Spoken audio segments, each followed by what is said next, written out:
Qaranlıq, işıqlı yollardan keçmişəm. Hər günü eşqimlə vurmuşam başa mən.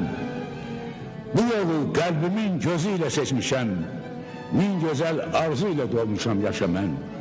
Şairə həmişə gərəkdir diləklər, diləklər. Mahnıma bəzəkdir, şeirime ürəklər. Yadımdan çıxmayıb anamın laylası. Atamın zindanı dindirən çekici, döyülən dəmirlər, mahnımın mayası, şirağız ocağın qızaran kərpici.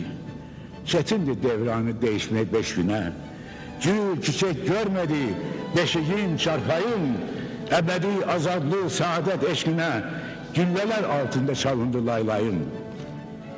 Hələ də dillənir dünənki şehirlər, qəlbimdə alovu sönməyən ağrımda, əzizdən əziz tək yaşlı igidlər, bağrımda. Qoy geçsin cənubdan əbədi sürgünə, nalələr, qoy taxsın bu sahil, o sahil köksünə, lalələr. Ha dostlar, dostluqdur can verən sözümə, Bakımı, Şamaxı, Naxçıvan, Qarabağ, tarixə bu adlar yazılıb şöhrətim. Necə fəxr etməyim, həmişə üzü al, meclislər başında eyləşir millətim. Çox gözəl bilirəm, qəlbimdə bircə an, bu odu sönməyən məhəbbət nədəndir? Həyatım, varlığım hər zaman vətəndir.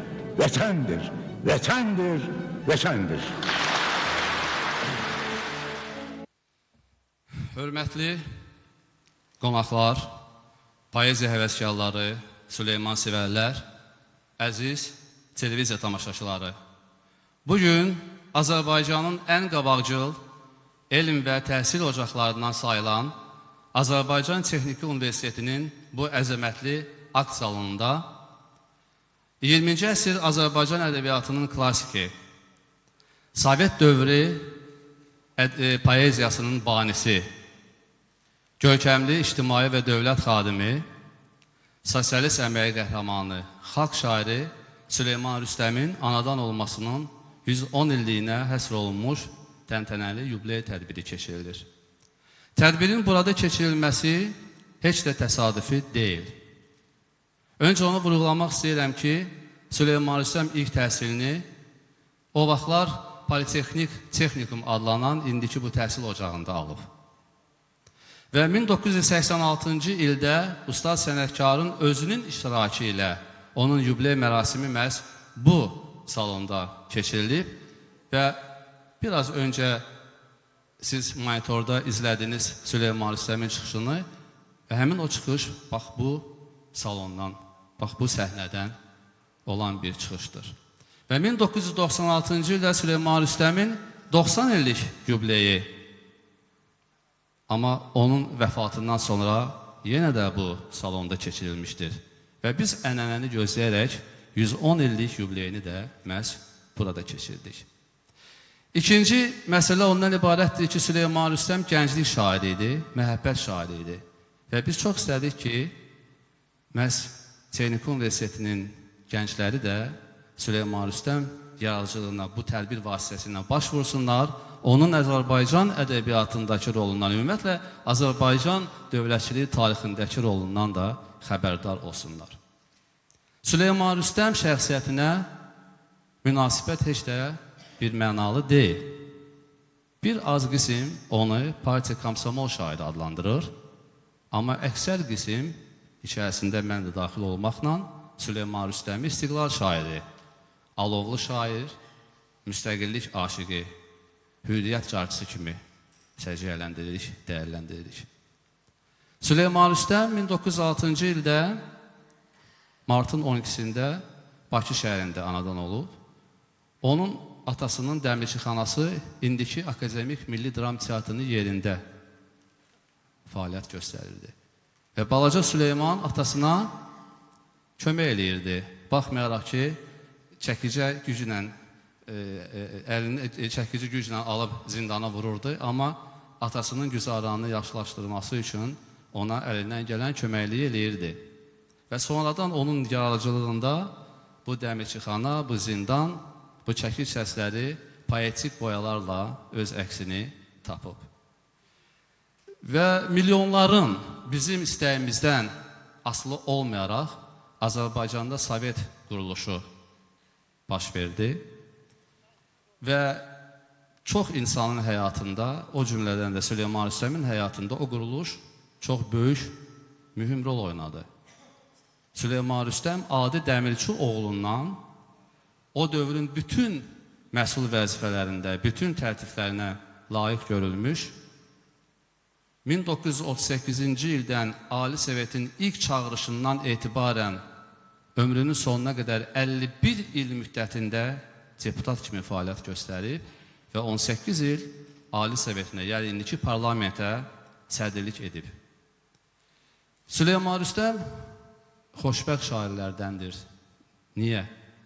Heç də hər bir şairə sağlığında canlı klassik olmaq nəsib olmur. Süleyman Rüstəm 20-ci əsr Azərbaycan ədəbiyyatının klassiki idi. Azərbaycan Sovet poeziyasının patriarxı idi. Süleyman Rüstəm bütün reqaliyalara malik olmaqla çox böyük nəsil ədibin yetişməsində müstəsna rol oynayıb. Hətta Səməd Vurğunun Gəncədən Bakıya dəvət edir və onun sonradan böyük bir şair kimi formalaşmasında xüsusi rol oynayıb. Heç də təsadüfi deyildi ki, xalq şairi Səməd Vurğun deyirdi, Süleyman Rüstəm Azərbaycan Sovet poeziyasının banisidir. Biz o dövrün şairləri, ədibləri Süleyman Rüstəm yoldaşa borcluyuq. Bu arada akademik Bəkir Nəbiyev deyirdi, Süleyman Rüstəmin poeziyası Azərbaycan ədəbiyyatının böyük bir ensiklopediyasıdır.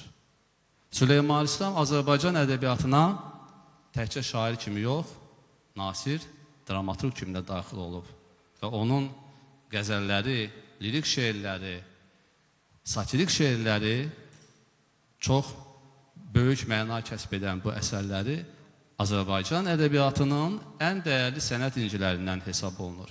Süleyman Rüstəm ən qüdrətli, ən qüvvətli lirik şairlərdən biridir. Onun lirikası həddən artıq həzindir, poetikdir. Süleyman Rüstəm məhəbbət şairidir, lirik şairidir.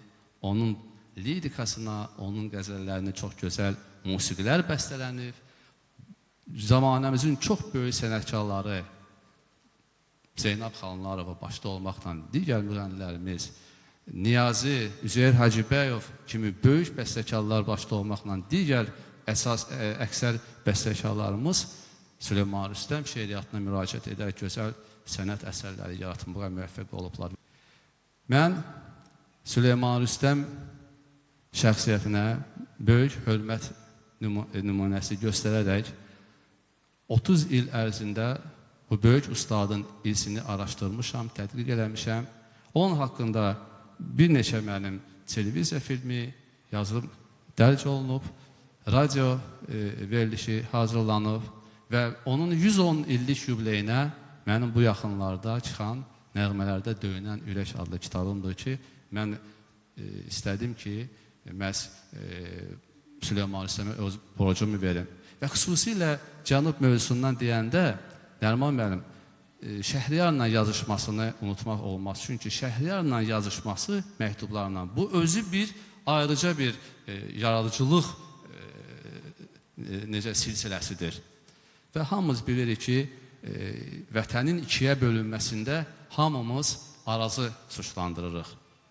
Və Şəhriyar da Arazın dilindən deyir ki, göz yaşımsan, daha doğrusu Araz'a müraciət edir ki, göz yaşımsan ay Araz, qoyma gözün baxsa da görsün, nə yaman pərdə çəkibsən iki qardaş arasında.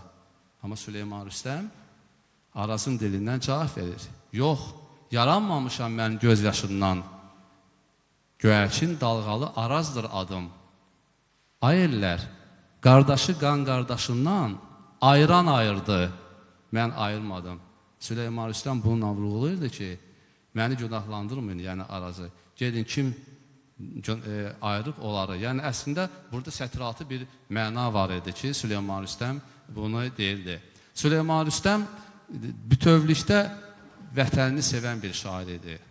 O hər bir şeirində vətən deyirdi, Azərbaycanın dilbər güşələrini vəsf edirdi və 1969-cu ildə hələ sonradan biz ki gördük, erməni qəsbkarları Azərbaycan torpaqlarını işğal etdilər. Hələ o zamanlarda da onlarda bu fikir var idi və 1969-cu ildə Süleyman Rüstəm deyirdi, oyan xalqım, xorenlər iş başındadır, xudayarlar bekar gəzir. Bax, Süleyman Rüstəmin vətəndaş şair olması, istiqlal şair olmasının bir bariz nümunələrindən biri də budur. Və xüsusilə onun cəsarətini mən 1988-ci ildə Azərbaycan Ali Sovetinin sessiyası keçirilirdi. Canlı yayımla Süleyman Rüstəm də Ali Sovetin sədri idi. Sessiyanı Süleyman Rüstəm özü aparırdı və o zaman canlı yayımda özünün Qarabağnaməsini oxuyaraq dünyaya car çəkdi ki, məhz Qarabağ Azərbaycanın torpağıdır. Sən mənim doğru görən göz bəbəyimsən Qarabağ, vətənimsən, vətənimsən, vətənimsən Qarabağ. Mən əminəm ki, bizim orta nəsil və daha yaşlı nəsil Süleyman Rüstəm haqqında kifayət qədər məlumatlıyıq və bugün burada əyləşən gənclər, yəni siz estafeti qəbul edərək Süleyman Rüstəmi olduğu kimi, sözün əsl mənasında vətənini sevən, vətəninə hürriyyət arzulayan, azadlıq carısı kimi, müstəqillik aşıqı kimi, ən sonda istiqlal şairi kimi onu sevəsiniz, dəyərləndirəsiniz. Hörmətli qonaqlar, beləliklə mən sizi Süleyman Rüstəmin yubileyinə həsr olunmuş poeziya və musiqi kəhkəşanına dəvət edirəm və ilk olaraq təbii ki, şair haqqında sözü şairdən dinləmək daha gözəl, daha münasib olar və mən böyük fəxarətlə bu səhnəyə Azərbaycan ədəbiyyatının ən dəyərli, ən görkəmli nümayəndələrindən biri, sözün əsl mənasında ziyalı və bugün Azərbaycan poeziyasının patriarxı titulunu daşıyan xalq şairi, hamımızın sevimlisi Nəriman Həsənzadəni dəvət edirəm.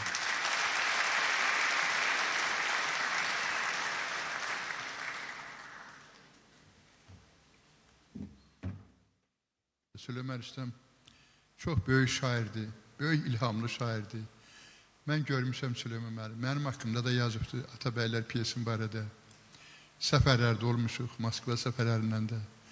Səyət bacı ilə onun yoldaşı, oğlu burada iştirak edir, Azad. Həmişə mənim azadım deyərdi. Sonra bir də günəşim dedi, günəşmə şeir yazdı. Azaddan bugün soruşdum, Azad, günəş hardadır? Günəş deyir, səpillikdə işləyir, xəricdədir. Onun da oğlunun adı Süleyman'dır. Yəni Süleyman Rüstəm yenə var, Qəfar müəllim. Süleyman müəllim gözəl danışdı, Qəfar müəllim hamısını dedi Süleyman Rüstəm haqqında. Əlbəttə, əziz dostlar, Süleyman Rüstəm, mən bir şey deyim sizə, xüsusilə bunu, inanın mənim bu sözümə səmimi deyirəm. Heydər Əliyevin dövrü Azərbaycanın ədəbiyyatının, sənətinin çiçəkləndiyi dövrüdür. Heydər Əliyev Azərbaycan yazıçılarını, şairlərini, mən kitabımda da yazmışam ki, şairi şairdən qoruyurdu, yazısını yazıcıdan qoruyurdu. O nəfəs alırdı. Onun dövründə şəhləməmək mümkün deyildi. Azərbaycanın bir neçə yazısına, şairinə sosialist əmək qəhrəmanı verdi. Ulu öndərimiz. Onda Moskvada ona irad tutdular ki, Şerbitski var idi, Ukraynanın birinci katibi. Şikayət elədi Moskvada ki, bəs nətər olur? Ukraynada 4 nəfərə verirlər, Azərbaycanda 12 nəfərə verilir. Heydər Əlievdən soruşanda ki, bu nə məsələdir? Deyir, mən nə qayırım, istedadlıdırlar da, mən nətər verməyim. Bax, adama deyir, arxası olanda, dayağı olanda, kimsəsi olanda, o da çiçəklənir.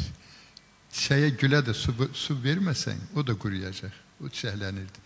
Və o dövrdə mən ədəbiyyat gəzisində işləyirdim, indiki ədəbiyyat gəzisində redaktör işləyirdim. Süleyman müəllimlə çox görüşürdük. Plenumlara getmişik Moskvaya. Azadın yadındadır bəziləri. Uşaq idi Azad onda.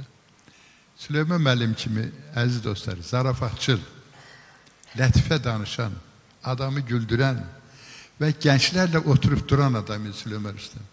Çox maraqlı insan şəxsiyyəti. Özə papiro çəkərdi.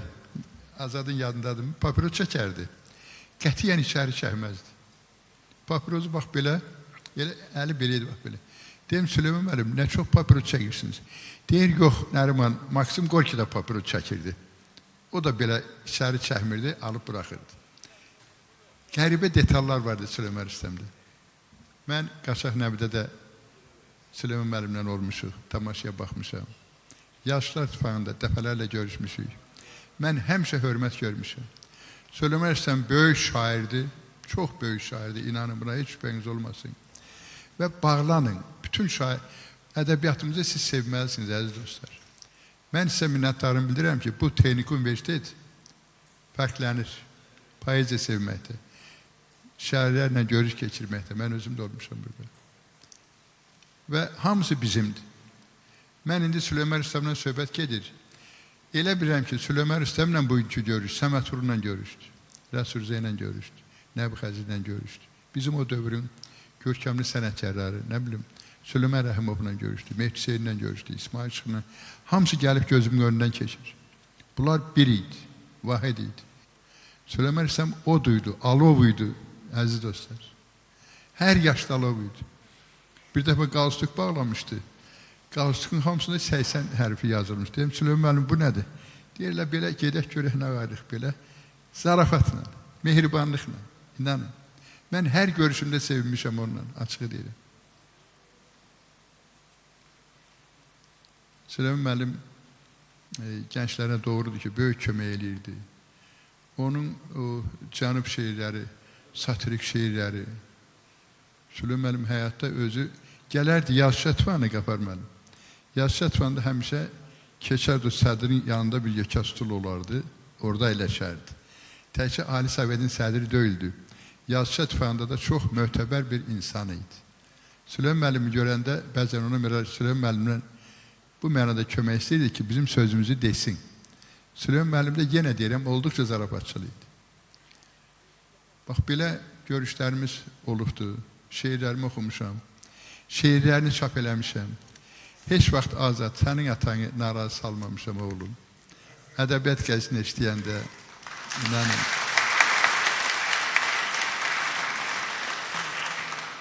Çox şadam mən bugün buraya məni dəvət elədiyinizə görə minnətdarım bildirirəm.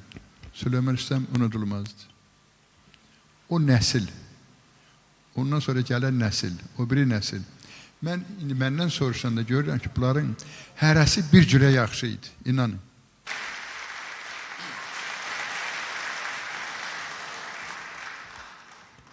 Nəriman müəllim Arazdan bir söz dedi və bu qəbildən olan vətən haqqında olan şeirinə bizim zəmanəmizin böyük bəstəkarı, dahi maestro Niyazi bir musiqi bəstələyib, mahnı bəstələyib.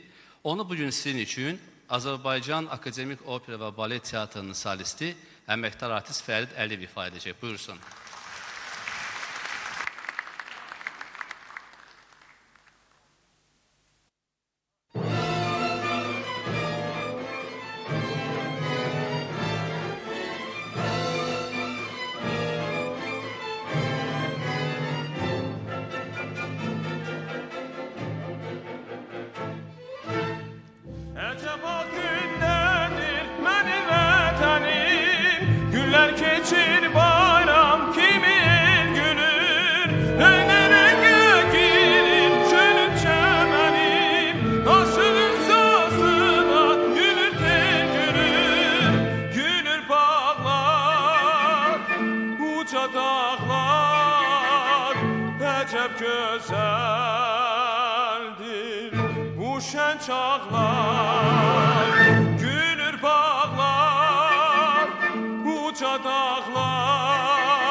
Yaxın gələ bilməz bizə kədər yaz, gülür ölkəmizin qızı kəlini, gecə gündüz nəğmə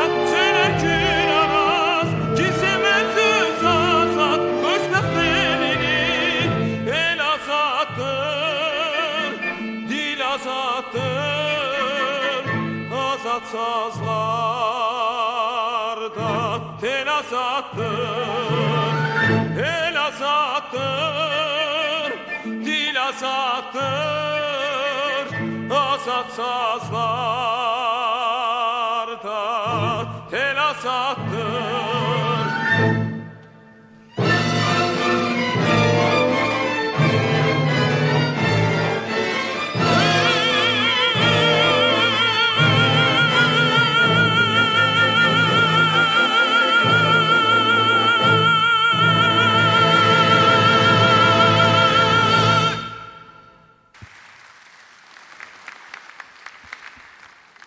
Mən Akşin Babayevi dəvət edirəm səhnəyə. Buyursun, Süleyman Rüstəm haqqında fikirləndirsin. Professor, filologiya elmləri doktoru. Milli televiziya və radiomuzun ən dəyərli sütunlarından biri. Buyurun Akşin müəllim.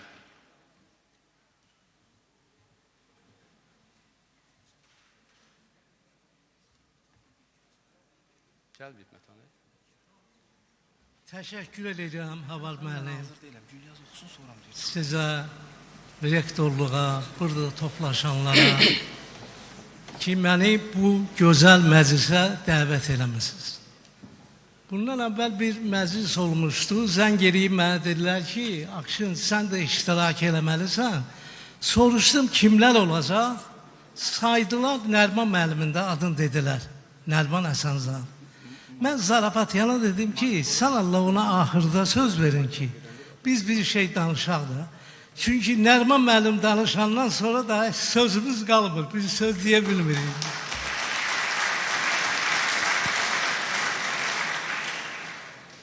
Süleyman Rüstəm deyən kimi mənim gözümün qabağına məktəb illəri gəlir. Keçən əsrin 40-cı illəri.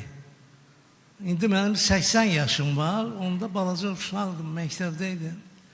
Və o vaxt müəllim bir şeir tapşırmışdı bizə, onu mən əzbər dedim. And olsun əyilməz qızıl bayrağa, and olsun müqəddəs ana torpağa. Başım ayrılsa da bir gün bədəndən, ürəyim ayrılmaz ana vətəndən. Mən onu elə pafosla dedim ki, bu Rafiq Qazımov var, dram teatrının aktyoru. Sonra məktəbdə müsamerə oldu, orada da bu şeiri dedim. Rafiq mənə bir təxminən 2 il, 3 il bundan qabaq dedi ki, Akşin mənlə bir dedim, sən aktyor olacaq. Sonraki illərdə əlbəttə universitet oxuduq, Süleyman Rüstəmin yaradıcılığını öyrəndik, onun şeirlərini hamımız əzbər bilirik.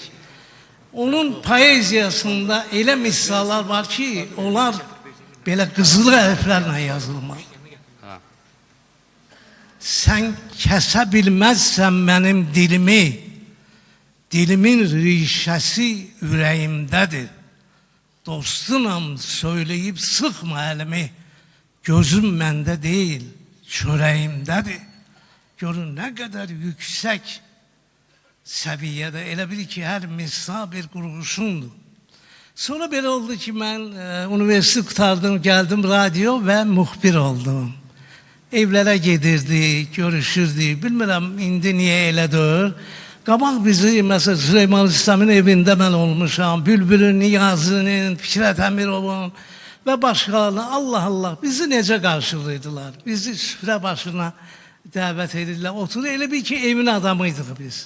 Və Süleyman müəllim süfrəli adam idi, qonaqsevər adam idi və belə çox böyük hörmət edirdi jurnalistlərə, radyondan gələn müxbirlərə və s.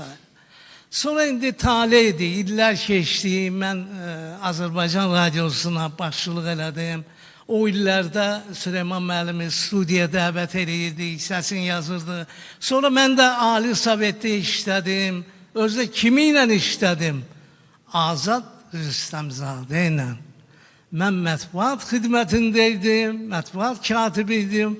Azad Rüstəmzadə Beynəlxalq Əlaqələr Şöbəsində və o vaxtdan da bizim dostluğumuz davam edir və mən Türkiyədə Nazım Hikmət və Azərbaycan adlı kitabım çıxıb, həmin kitabın bir bölümü Nazım Hikmət və Süleyman Rüstəmdir. Mən onu bugün bu görüşdən qabaq Azad müəllimə təqdim elədim, hədiyyə verdim. Süleyman Rüstəmin çox böyük xidmətləri olub. o xidmətlərdən biri də Süleyman Rüstəmin Nazim Hikməti Azərbaycan oxucusuna tanıtmaq, Nazim Hikməti Azərbaycana dəvət etmək, bütün bunlar hamısı Süleyman Rüstəmin xidmətləridir.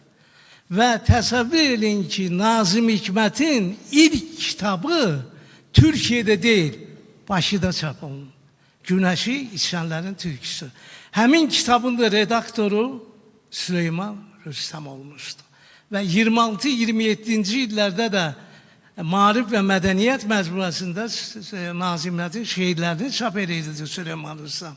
Sonra Bakıya gəldilər, Dostluq və Mikail Rəfili, Süleyman Rüstəm, Səməd Vurğun, Rəsul Rıza və başqa şairlərlə Nazim Hikmətin dostluğu əbədiyyətə çevrildi və o şairlərdən biri də Nəriman Həsənzadədir.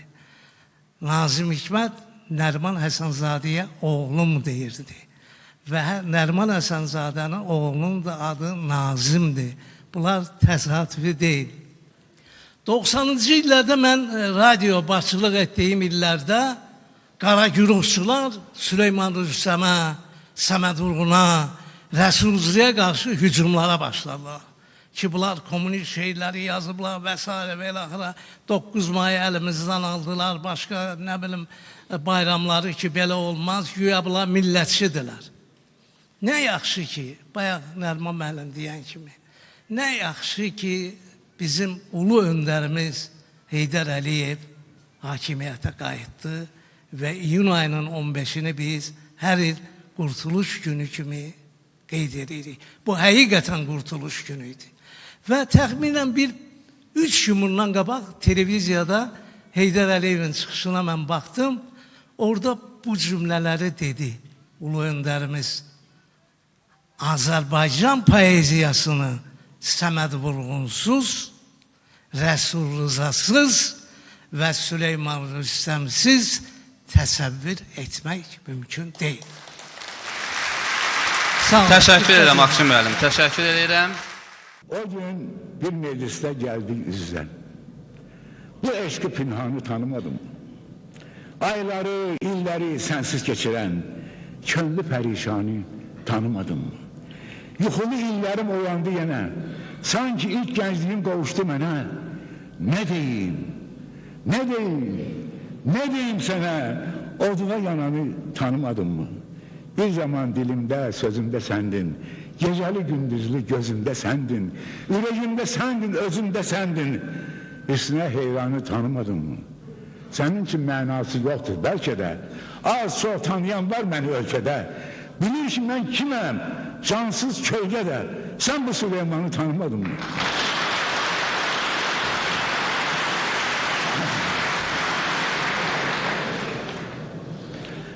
Aşık olanın bağı döner qanə deyirlər.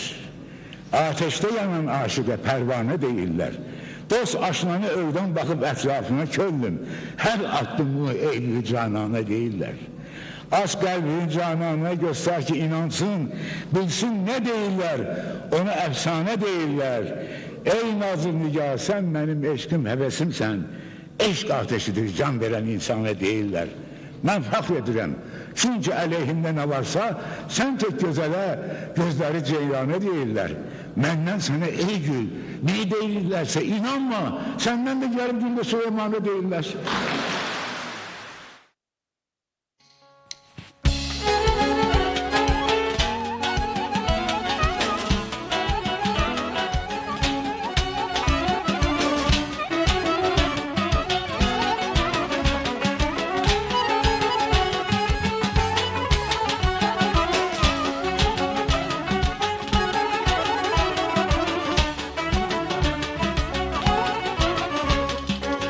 Bir gün yadım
İlk bahar çağında, İstanbul'da, Aras kırağında, sonalı göllerde aktararsın.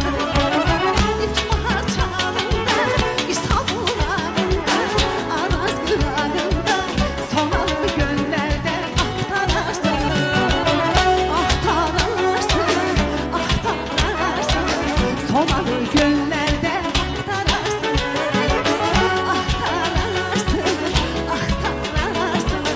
Sonalı göllerde aktararsınız.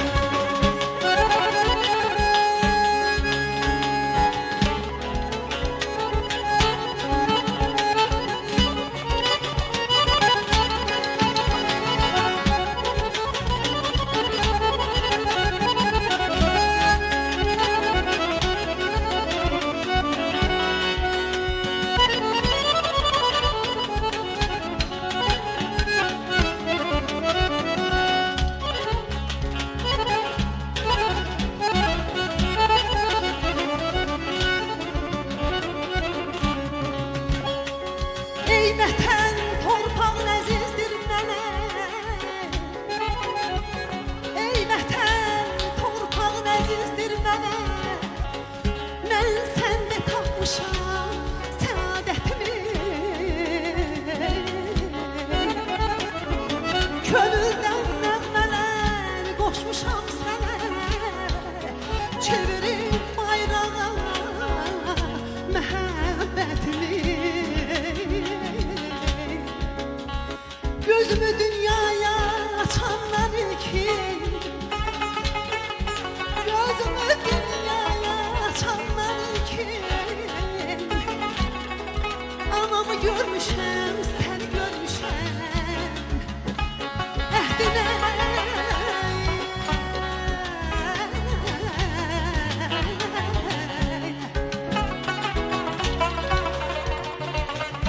Əhdinə vəfalı bir övlad təkin, döyünən qəlbimi sənə vermişəm.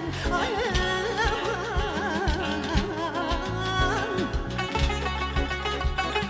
şöhrətim ey vətən, şanım ey vətən. Şöhrətim ey vətən, şanım ey vətən.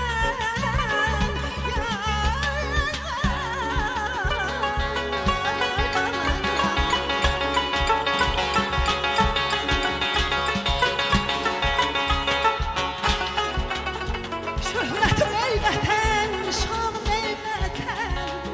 Sən mənim adımı ellərə yaydın. Ürəyim ey vətən, canım ey vətən. Ürəyim ey vətən, canım ey vətən. Mən şair olmazdım, sən olmasaydın. Süleyman olmazdım, sən olmasaydın. Ay canım.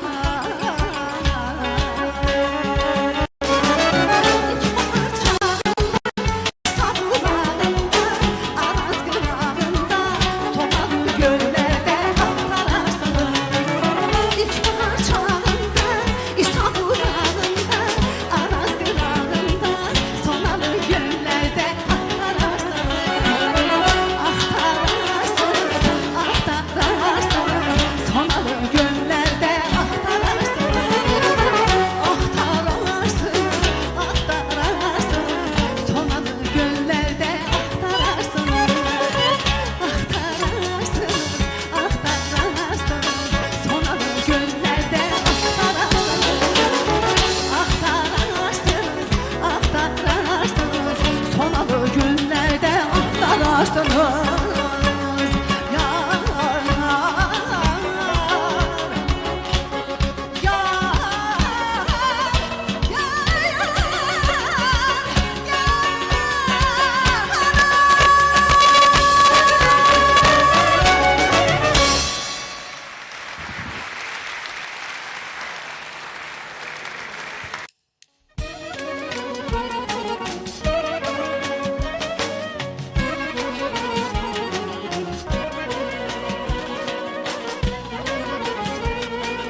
sevme, oy belə olsun. Sənə sev demeye ne cüretim var. Yürek özünün tüyü, özün bilersen. Benimsen əhdimdə sədaqətim var.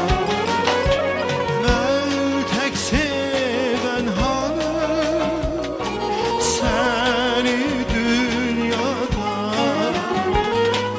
başımdan çıxmayın mənim bu sevda. Ölsəmdən açmaram sirrimi yada. Səndən yar, sənə yar şikayətim var. Mən tək sevən hanım səni dünyada, başımdan çıkmayın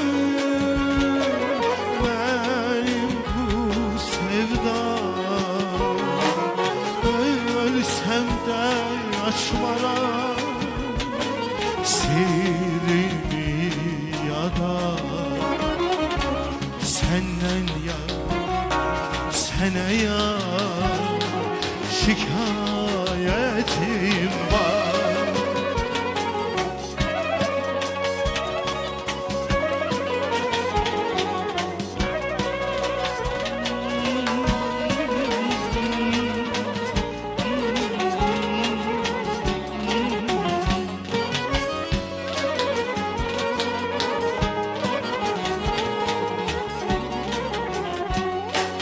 Yaxşı tanımırsan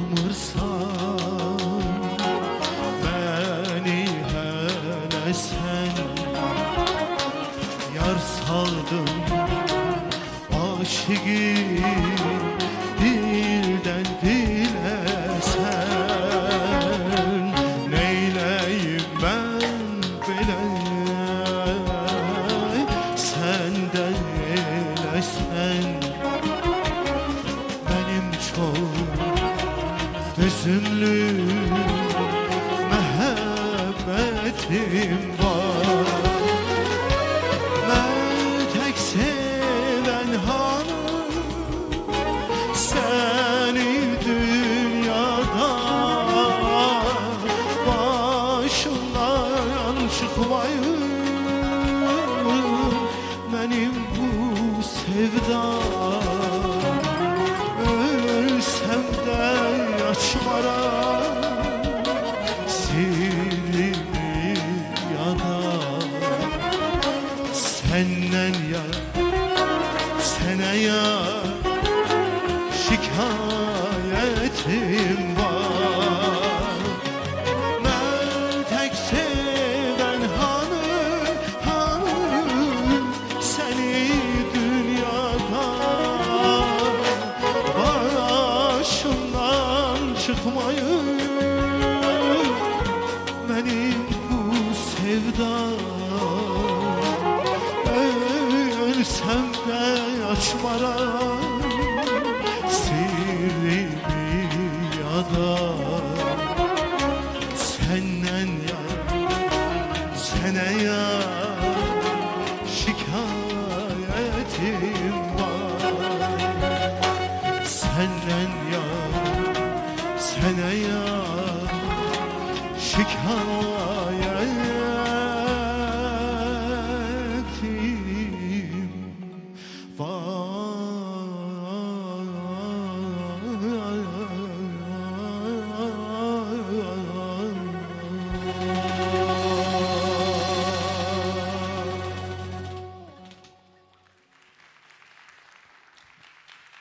Çok sağ olun, teşekkür ederim. Azərbaycan pedaqogikasının patriarxı, pedaqogika elmləri doktoru, professor Respublika Təhsil Şurasının sədri Əjdər Ağayevi dəvət edirəm.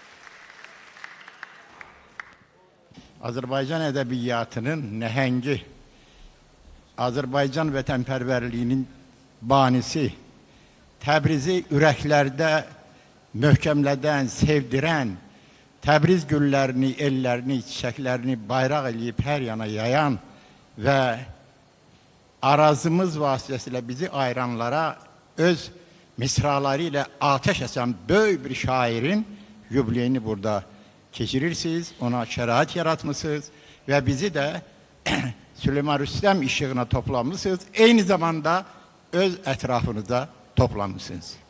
Mən sizin hamınıza təşəkkür edirəm. İkincisi, şairlər çox gözəl fikirlər söylədilər və Süleyman Rüstəm yaradıcılığını böyük bir dəryaya bənzətmək olar. O böyük dəryada nə qədər sərvət varsa, Rüstəm yaradıcılığı da elədir və ondan biz bir damcı danışıqlar eşidirik. Amma lazım olan məqamları eşidirik. Uzun müddət Azərbaycan Dövlət Televiziyasında mən məktəblər üçün verilişlər aparmışam. Deməli, səhv eləmirəmsə 1978-ci il idi. Maestro Niyazi ilə məktəblərin görüşünü televiziya vasitəsilə biz keçirirdik.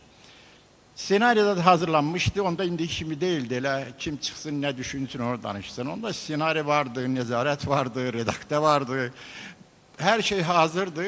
Maestro ilə də 3 ay danışıb işləyəndən sonra razılaşdırmışdım ki, razılıq verdi, uşaqlarla görüşə gəlməyə hazıram, hər görüşə getmirdi. Gəldi, biraz yubandı, nəysə həyəcan keçdi, gəldi, başladı.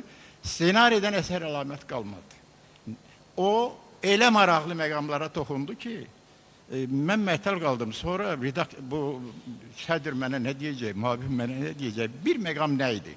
78-ci ildə İranda baş verən bu dəyişiklik hadisələri idi o zamanlar.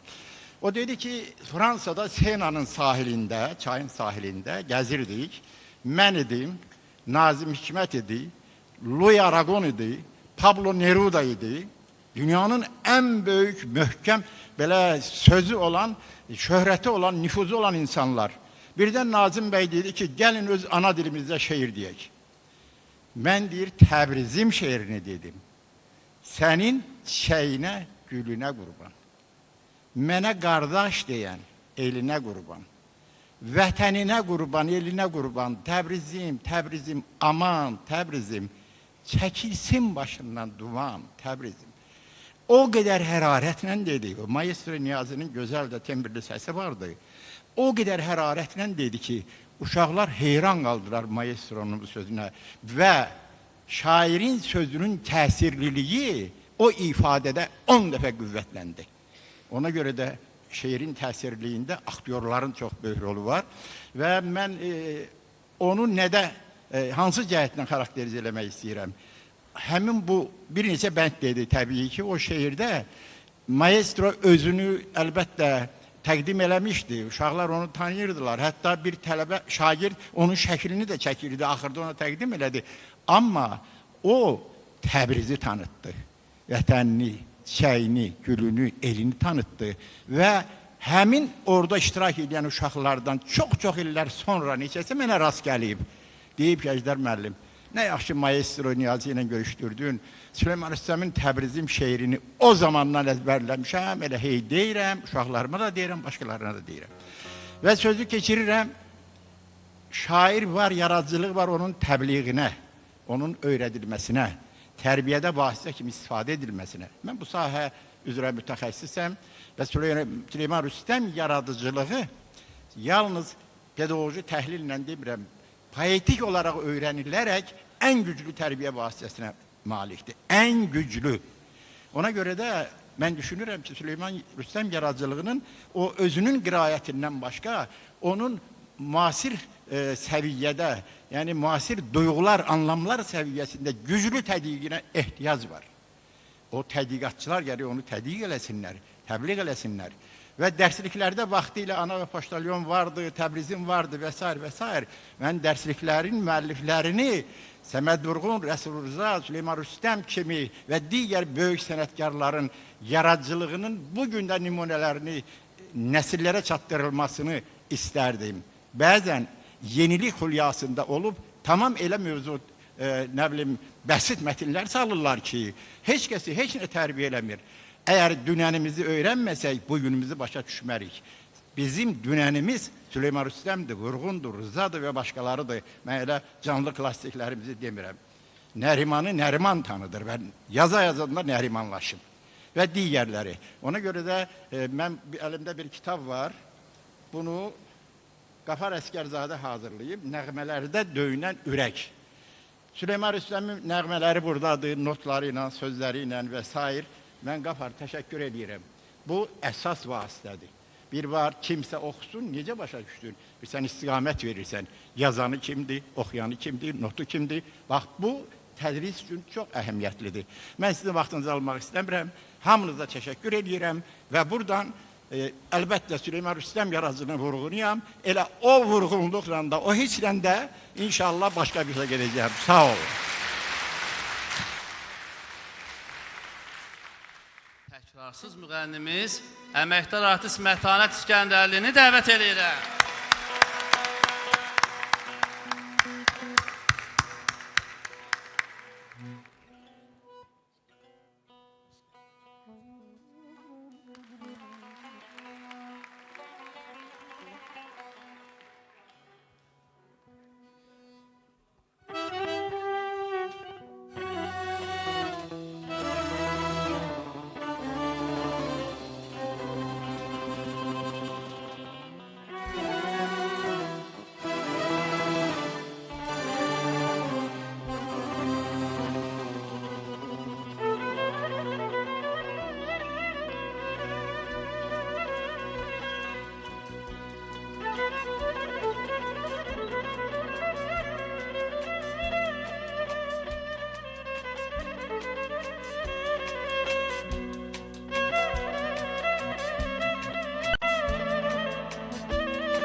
Varlığım xoş əməlim,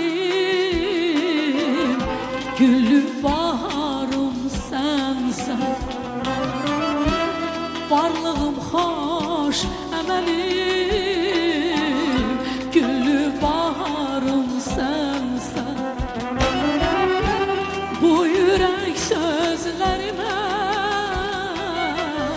şübhə əbəsdir gözəlim. Bu yürək sözlərimə şübhə əbəsdir gözəlim.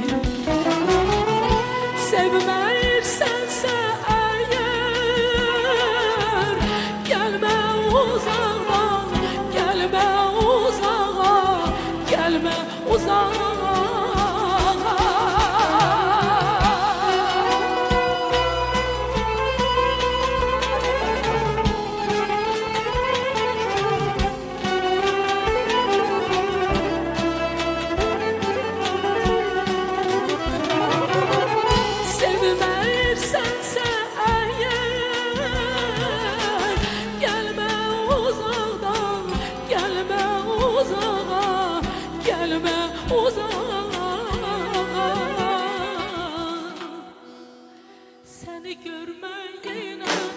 Seni görmək yenə də Rüstəmə bəsdir gözəlim.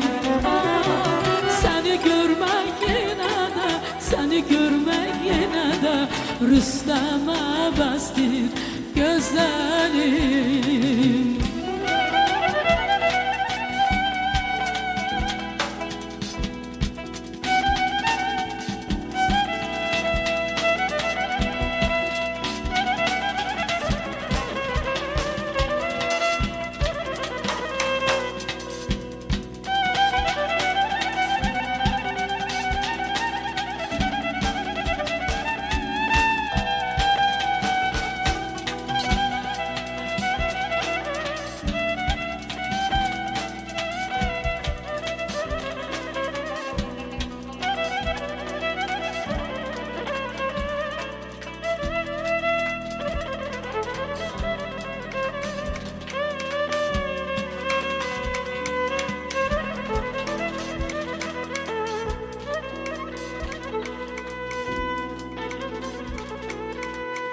Yıktı can evimi, aman ayrılıyıq.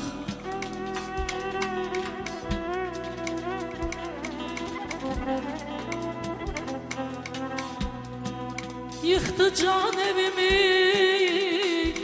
aman ayrılıyıq. Məndən göz yaşları, uman ayrılıq, ayrılıq.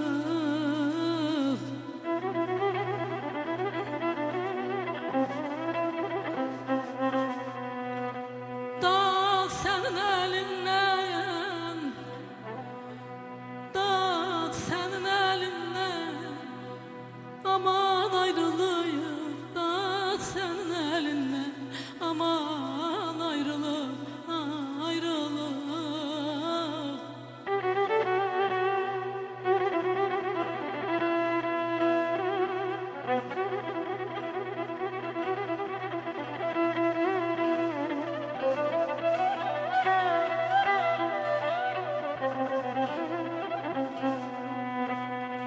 Sevgilim nigaranam, sevgilim nigaranam, hardasan gel.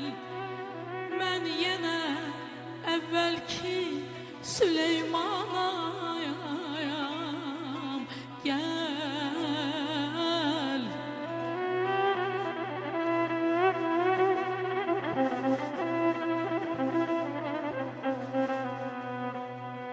Halım bilirsən ki, halım bilirsən ki, necədir sənsiz.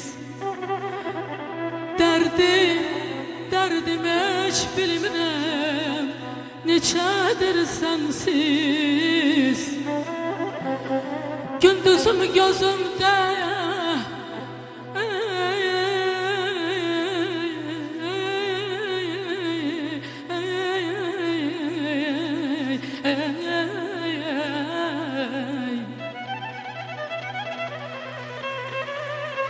Gündüzüm gözümde, gecedir sensiz, sensiz. Elə bil ki yarım canam gel. Gündüzüm gözümde,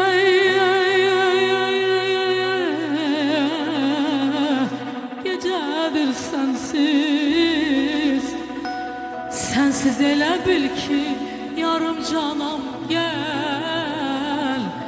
Mən yenə əvvəlki Süleymanam gel. Süleymanam gel, yar. Sevgilim ben sana canan demeyim. Sevgilim ben sana canan demeyim. Bəs nə deyim, nə deyim, nə deyim. Bəs nə deyim, nə deyim, nə deyim. Hüsnünü dərdimə dərman deməyim. Bəs nə deyim, nə deyim, nə deyim. Bəs nə deyim, nə deyim, nə deyim. Bircə sözlə canıma can verdim. Sənə qurban bu canı mən deməyim. Sənə qurban bu canı mən deməyim. Bəs nə deyim, nə deyim, nə deyim. Bircə sözlə canıma can verdim. Sənə qurban bu canı mən deməyim. Sənə qurban bu canı mən deməyim. Bəs nə deyim, nə deyim, nə deyim. Ay yarım, bəs nə deyim, nə deyim, nə deyim.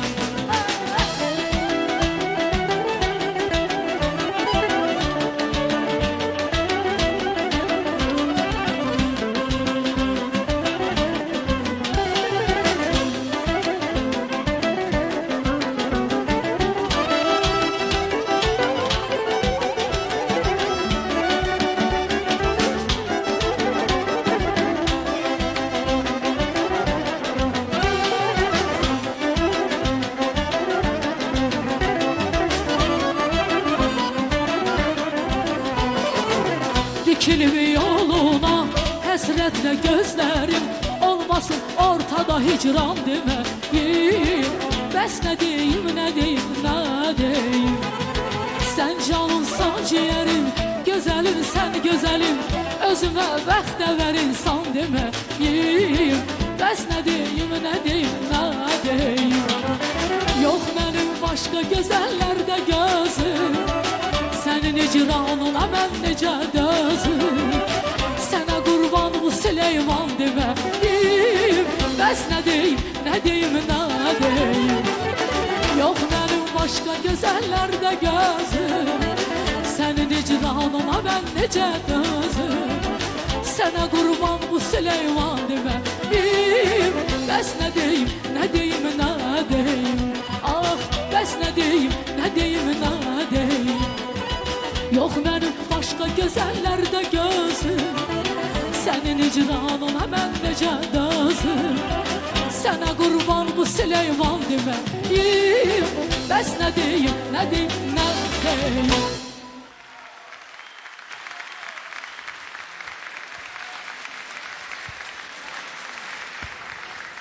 Süleyman Rüstəm gənclik şairi idi və gənclərimiz, gənc müğənnilərimiz onun şeiriyyatına, musiqisinə daim müraciət edirlər və belə bir gənc müğənninin birini səhnəyə dəvət edirəm. Çox populyar müğənnimiz Vüsal Hacıyev.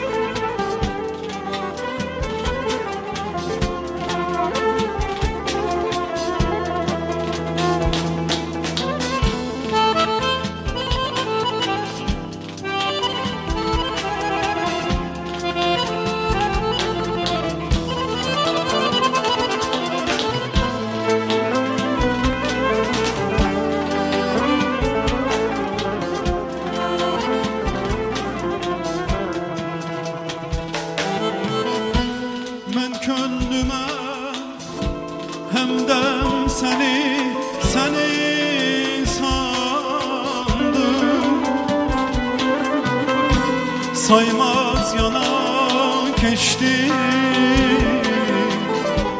göz önümden. Mən könlümə həmdən səni saldım. Saymaz yana keçdi göz önümden. Yandım ele yandım, yandım ele yandım, yandım ele yandım. Yandım ele yandım, yandım ele yandım, yandım ele yandım. Sahilden ayak izlerimiz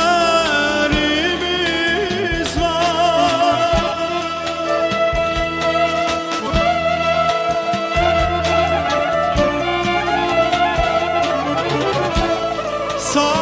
Sahilden ayak izlerimiz var.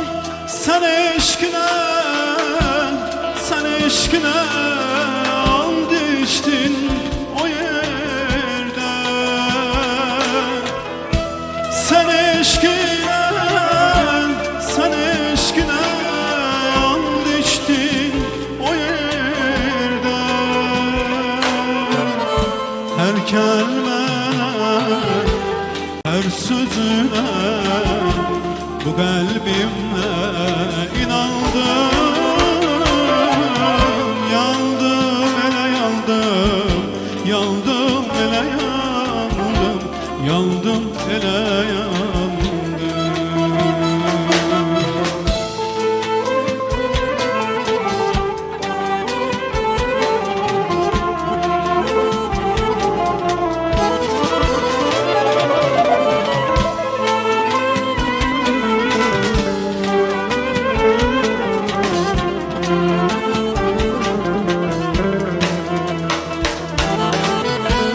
Heyhat niye kalbimdeki odlara yodlar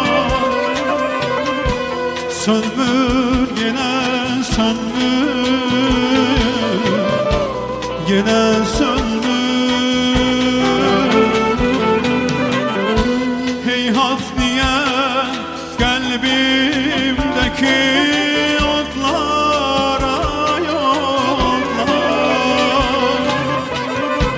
sönmür yine sönmür, yine sönmür. Gel sanma ki, gel sanma ki bu yanmadan saldım. Yandım ele yandım, yandım ele yandım, yandım ele yandım.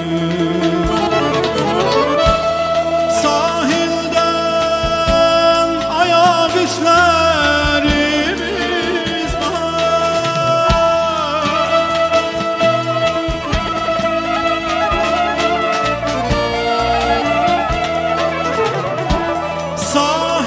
Sahilden ayak izlerimiz var.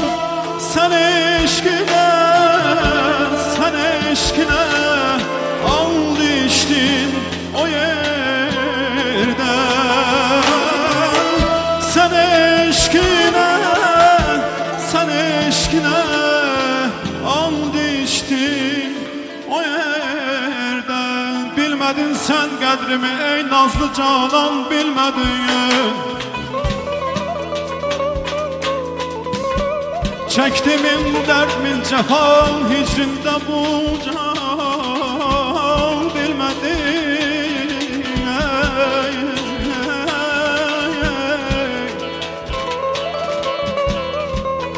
Bilmedin sensizliğindir kalbime yodlar salayan.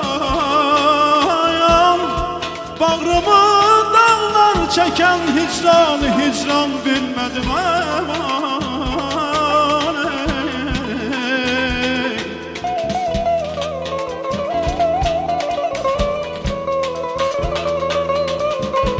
Eşkimin yer tahtında ferman el verdi her gün ayrılık can evimde esti eller koptu tufan bilmedi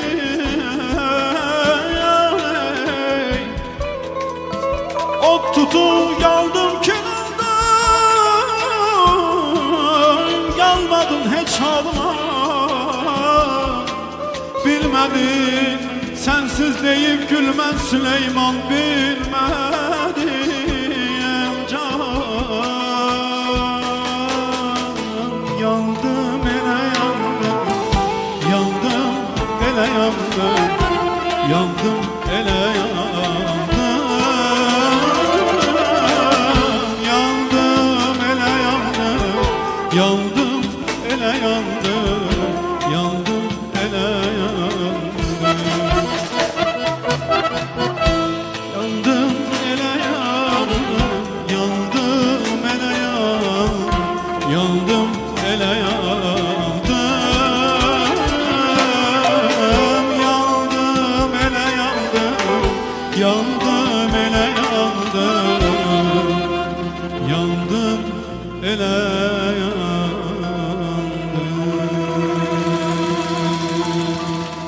Allah rahmet eylesin. Səhnəyə 2013-cü ildə Azərbaycan televiziyası muğam müsabiqəsinin qalibi Sərxan Bünyadzadəni dəvət edirəm.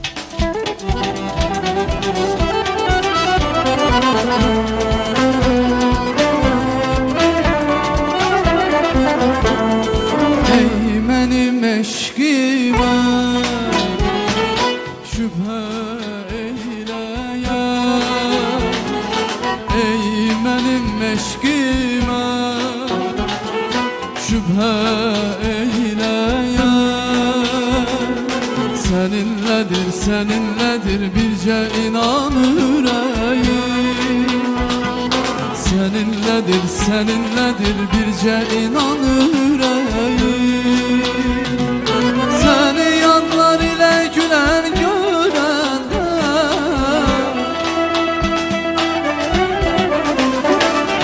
Seni yanlar ile gülen görende Ağrıdır ağrıdır yaman yüreğim Ağrıdır ağrıdır yaman yüreğim Sen benim eşkim sen məhəbbətim sen Hazır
sevgilim ben tek sever mi? Meğer aşık sen tek yardan döner mi? Meğer aşık sen tek yardan döner mi? Gören ara verip bir an söner mi?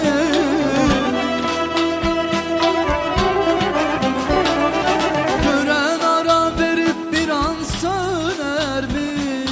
Mehabbet eşkiyle yanan yüreğim, mehabbet eşkiyle yanan yüreğim. Sen benim eşkimsen, mehabbetimsen, hazıram ömrüme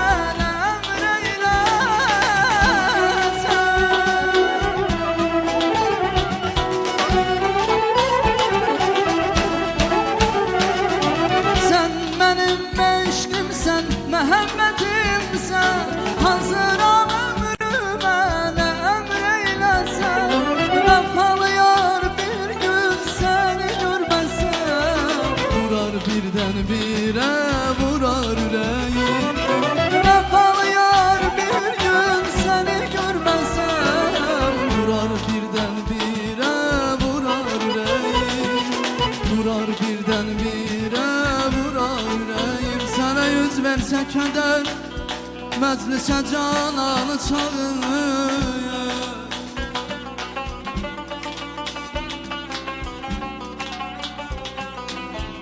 Sana yüz verse keder, meclise cananı çağırıyor. Ləbləri gönçəniyor, gözləri ceyranı çağırır.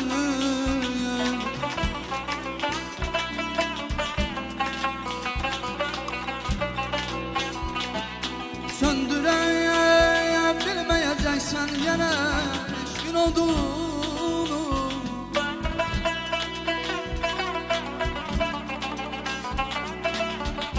Söndüreyim bilmeyeceksen yine eşkin olduğunu. İsteyirsen kömeye çayları deryanı çalır.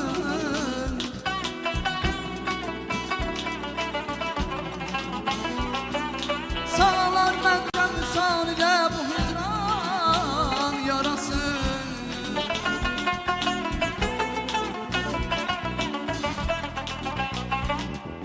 Sağlar bence müsal ile bu hicran yarası.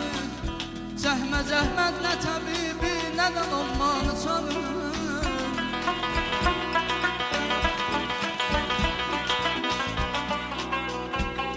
Eşqidir, hicridir aləmdə müsaldır mənə.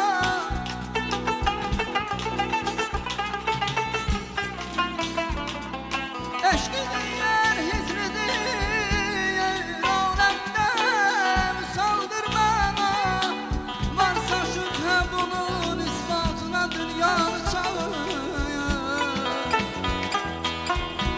Səni qəmlər dəniziyim boğmağa eylərsə hücum. Səni qəmlər dənizi boğmağa eylərsə hücum. Özgə bir kimsəni yox, özgə bir kimsəni yox. Onda Süleymanı çağır, Süleymanı çağır. Mehabbet eşkiyle yanar yüreğim, mehabbet eşkiyle yanar yüreğim, mehabbet eşkiyle yanar yüreğim, mehabbet eşkiyle yanar yüreğim.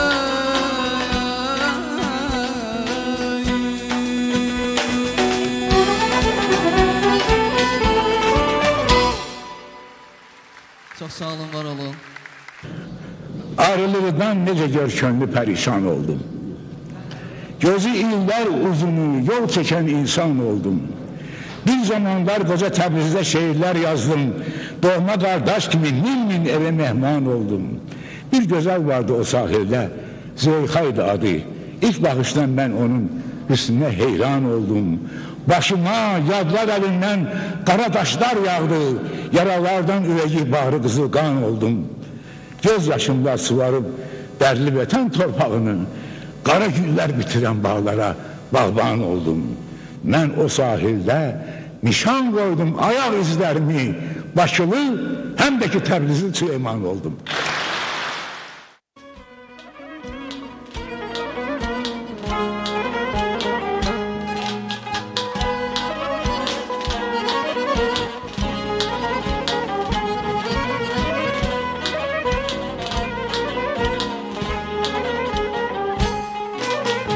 Sevgisiz gül çiçeği bitmez ey gönül.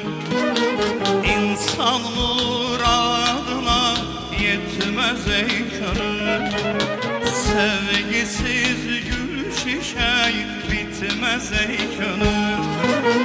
İnsan muradına yetmez ey gönül. Nedendir bilmirəm yetmez ey gönül. Başımdan sevdası ilk məhəbbəti. Başımdan sevdası ilk məhəbbəti.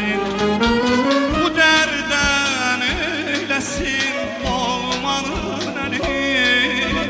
Əlimə dəyməmiş cananın əli.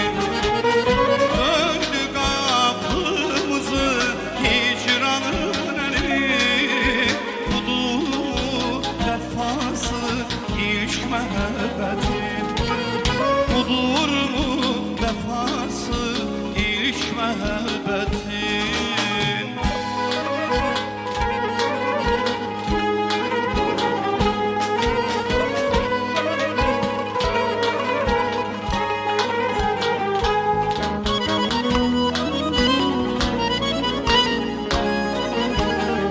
Ansambili bir alkışlayalım.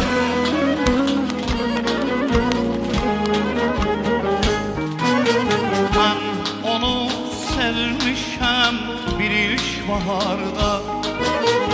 O məni tərk edib boranda qarda. Ben onu sevmişəm bir ilk baharda. O məni tərk edib boranda qarda. Hər yara sağalıb unudular da. Sağalmaz yarası ilk məhəbbətin. Sağalmaz yarası ilk məhəbbətin. Bu dərdən eyləsin olmanın əli. Əlimə dəyməmiş cananın əli. Döydü qapımızı hicranın əli. Budurmu vəfası ilk məhəbbətin. Budurmu vəfası ilk məhəbbətin.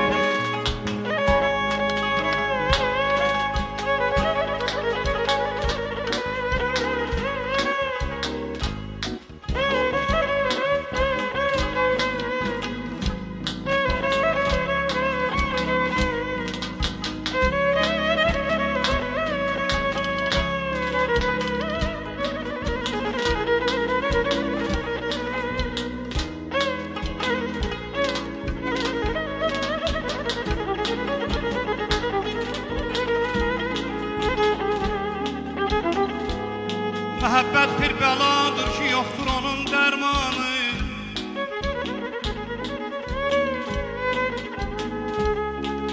Məhəbbət bir bəladır ki, yoxdur onun dərmanı. Aşıq tərk etsə də canı, ata bilməz canı. Məhəbbətin zəncirinə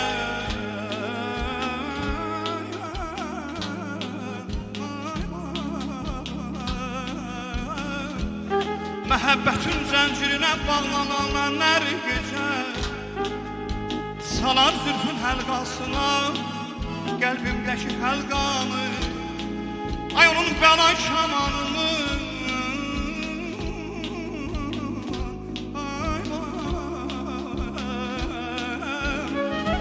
Onun bəla şamanını yayıb işğal qalıbdır.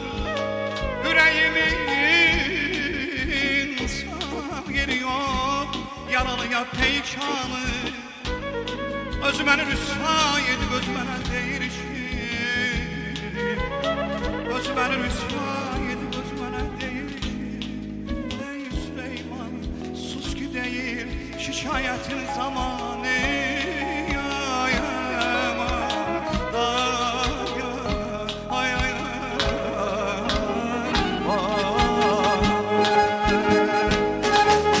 budur mu vəfası ilk məhəbbətin? Budur mu vəfası ilk məhəbbətin? Vəfası ilk məhəbbətin? Budur mu vəfası ilk məhəbbətin? Səhnəyə Qarabağımızın səxavətli oğlu, Respublikanın əməkdar artisti Feruz Səxavəti dəvət edirəm. Buyursun.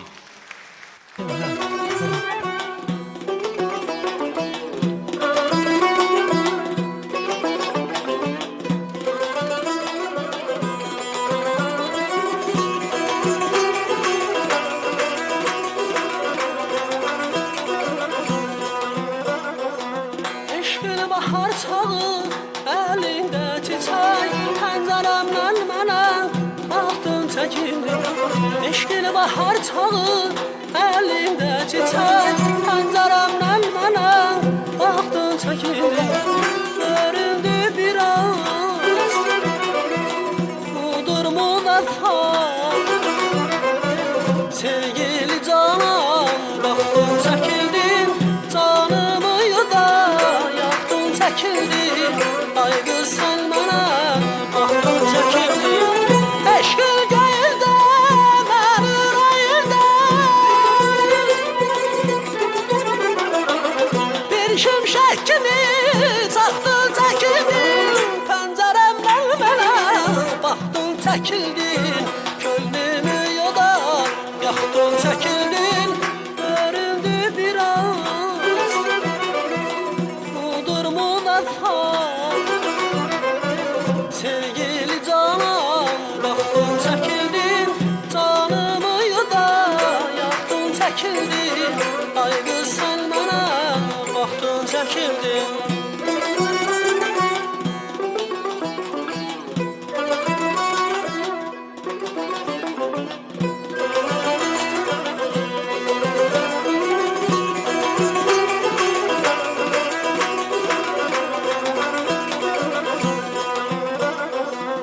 Qanın qaynar çağı, ey yüzü göyçək, qəlbimə su kimi axdın çəkildin. Qanın qaynar çağı, ey yüzü göyçək, qəlbimə su kimi axdın çəkildin. Göründü biraz, umudur vəfa. Sevgili canım, baxdın çəkildin, canımı yuda yaxdın çəkildin. Ay qız sən mənə baxdın çəkildin. Eşqin göydə, mən ürəyimdə, bir şimşək kimi çaxdın çəkildin. Pəncərəmdən mənə baxdın çəkildin. Könlümü yoda yaxdın çəkildin. Göründü biraz, umudur vəfa. Sevgili canım, baxdın çəkildin, canımı yuda yaxdın çəkildin. Ay qız sən mənə baxdın çəkildin.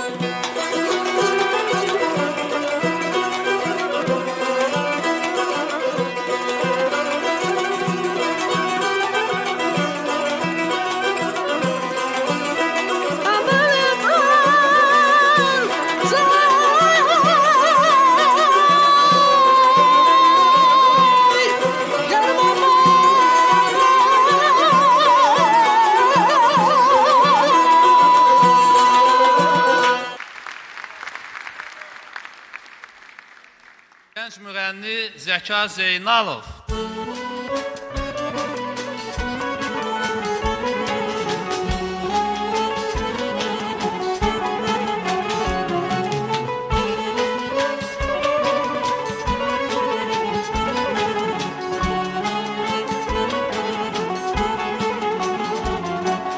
Bakı gözləyməsin gözəl sən yaman Adınla bağlıdır zəfərim mənim Bakı gözləyməsin gözəl sən yaman Adınla bağlıdır zəfərim mənim Mahnılar düşürəm bu cəlalına Keçmişimdə qalıb kədərim mənim Mahnılar düşürəm bu cəlalına Keçmişimdə qalıb kədərim mənim Gündüzüm kimidir gecələrimdə Ayaq izlərim var küçələrimdə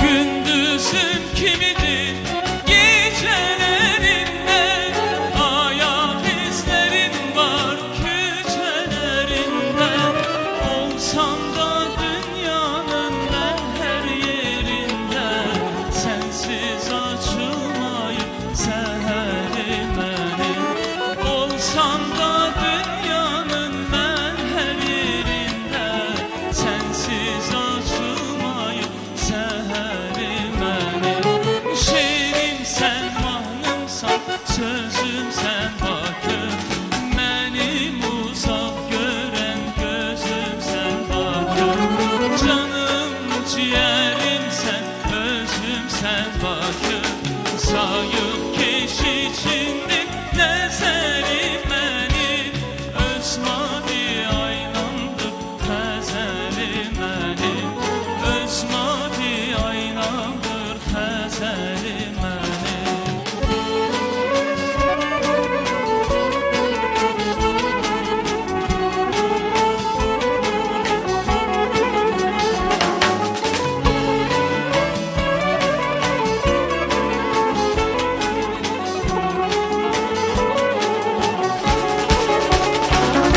Gündüzüm kimidir gecələrimdə Ayaq izlərim var küçələrimdə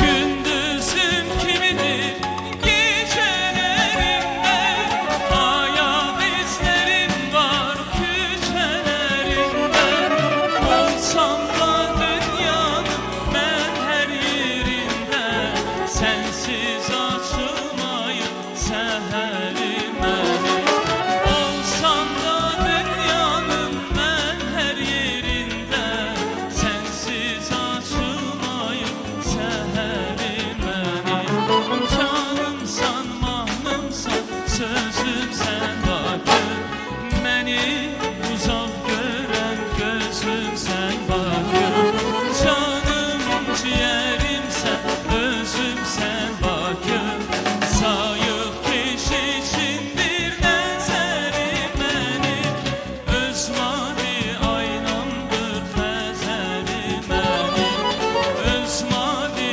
aynamdır xəzərim mənim Öz mavi aynamdır xəzərim mənim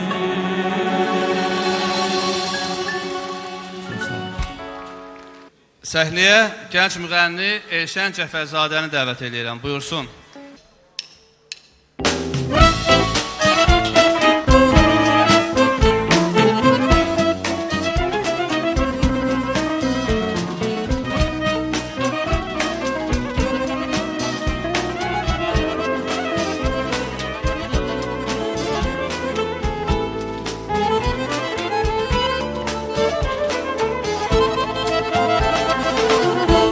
Səni qəlbimdə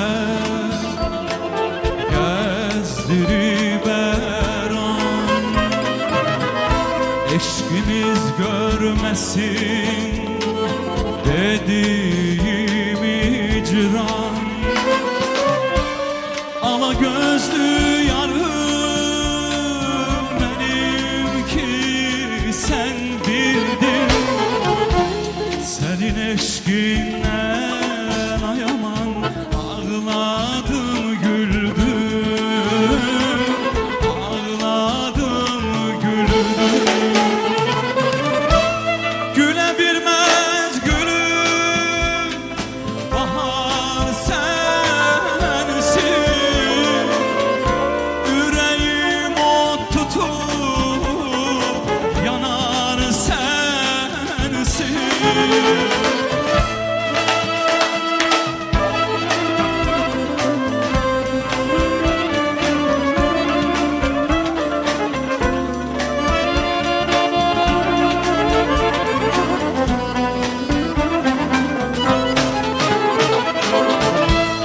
Gülebilmez gülüm, bahar sensin. Yüreğim ot tutup yanar sensin. Gülebilmez gülüm, bahar sensin. Yüreğim ot tutup yanar, yanar sensiz. Gülüm sensiz.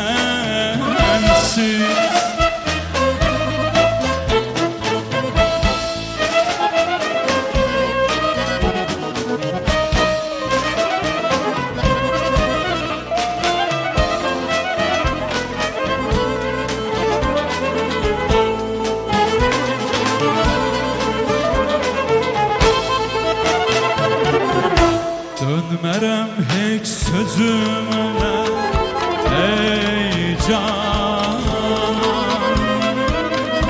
Etme bir an gözümle ey canan. Senden ilham alır benim gönlüm.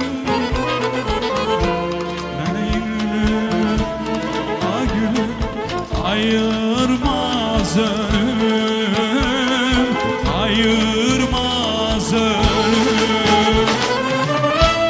Gülebilmez gülüm, bahar sensiz.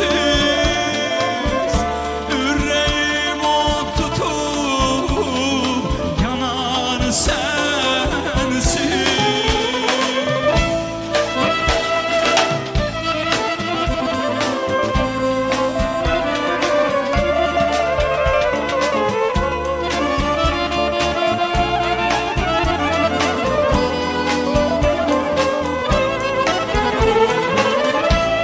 Gülebilmez gülüm, bahar sensiz.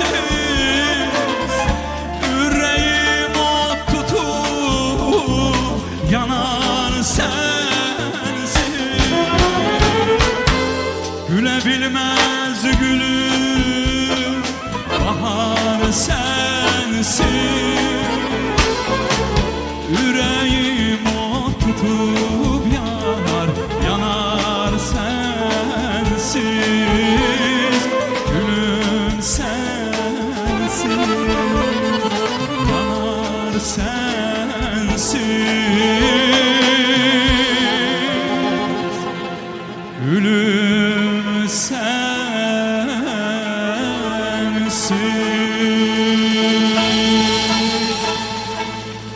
Süleyman Rüstəm həmişə bahar, həmişə yaşar şairdir. Sevgi, məhəbbət, eşq şairidir. Ona görə də tədbirin bu musiqili sonluğunda istədik bir sevgi dueti sizə bəxş edək. Və bu sevgi dueti eksklüziv olaraq ilk dəfə məhz Texniki Universitetdə sizin iştirakınızla, şahidinizlə səslənir. Beləliklə səhnəyə yenidən Respublikanın əməkdar artisti Mətanət İskəndərli və müğənni Kərimi dəvət edirəm. Buyursun.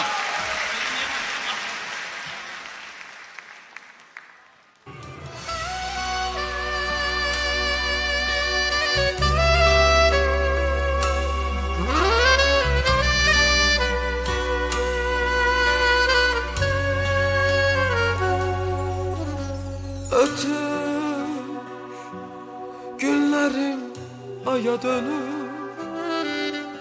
Sensiz gündüzler güneş sönür. Hayat, hayat eşkim, sevgilim, sensiz dünyam tersine dönür. Ellerin elime değmir, ne vaxtdır gözlerin gözüme değmir. Ne vaxtdır son görüş fəslimiz o vaxt, bu vaxtdır seninle sevgilim. Ellerin elime değmir, ne vaxtdır gözlerin gözüme değmir. Ne vaxtdır son görüş fəslimiz o vaxt, bu vaxtdır seninle.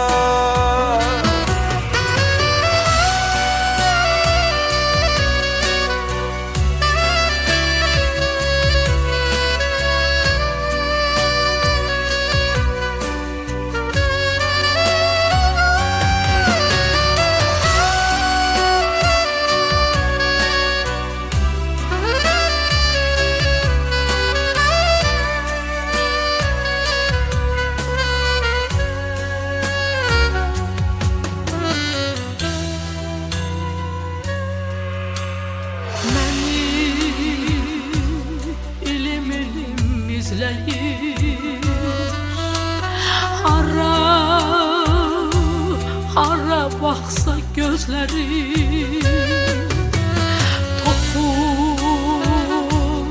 toxun mənə sevgilim.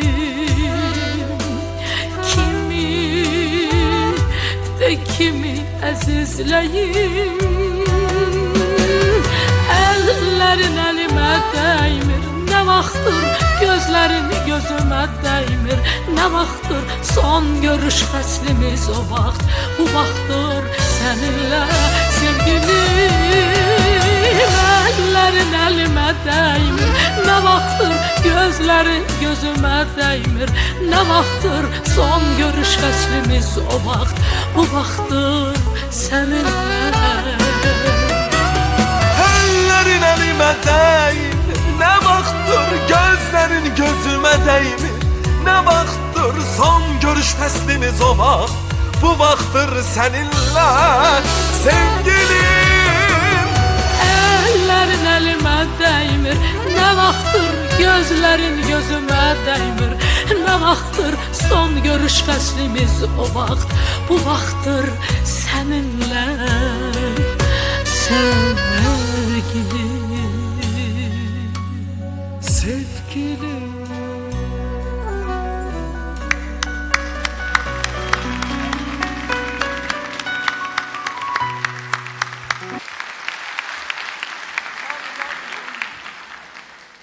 Bu tədbirin təşkilatçıları Könüllülər Kitabxana İctimai Birliyi və Azərbaycan Texniki Universitetidir. Hamımızın adından bu iki qurumun rəhbərlərinə, bütün kollektivinə, burada əziz çəkən hamısı dərin təşəkkürümü bildirirəm. Və təbii ki, bu əzəmətli, bu ocağın hazırda rəhbəri, mənim çox hörmətli müəllimim, dəyər verdiyim professor, rektor Havar Məmmədovu səhnəyə dəvət edirəm. Buyursun.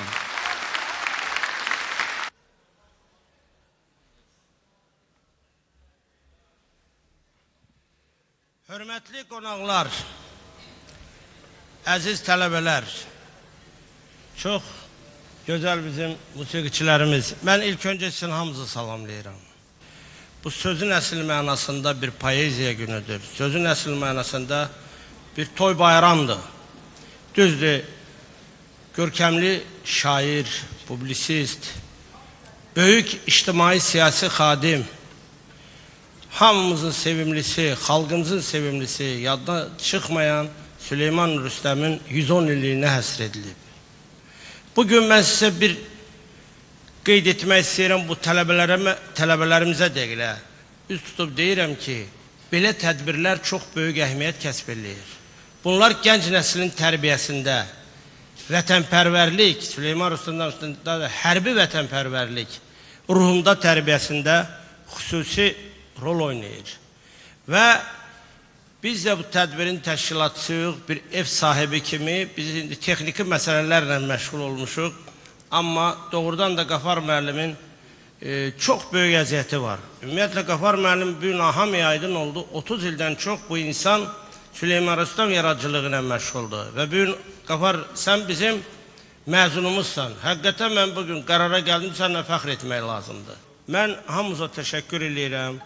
Bu səbirlə, yüksək belə ruhla bugünkü bu günü biz qeyd elədik. Allah Süleyman müəllimi yerin beş diləsin, Allah onu rəhmət eləsin, Allah onun bütün bu gözəl qohumlarıdır, burada olmayanları uzun ömür, can sağlığı və vətənimizə əmin-amanlıq arzumuz, hamımızın arzusu bilir ki, bütün belə bir tədbirləri biz keçirək Qarabağda.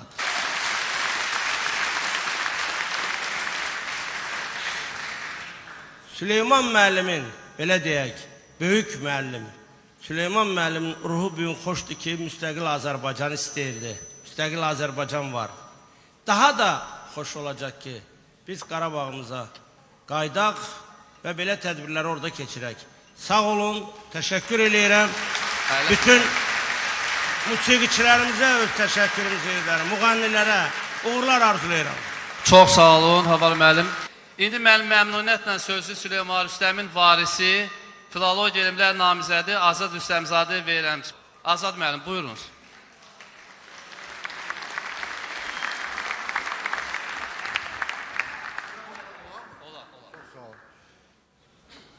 Hörmətli cənab rektor, Havar müəllim, hörmətli müəllimlər, hörmətli bizim cavanlarımız, tələbələr.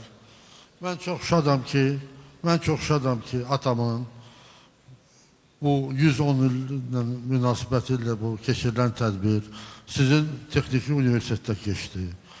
Çox gözəl keçdi. Siz yaxşı dediniz ki, bu poeziya bayramı oldu. Mahnı bayramı oldu. Çox yüksək səviyyədə keçdi. Çox böyük təşkilatçılıq oldu. Sağ olun. Bir də minnətdaram.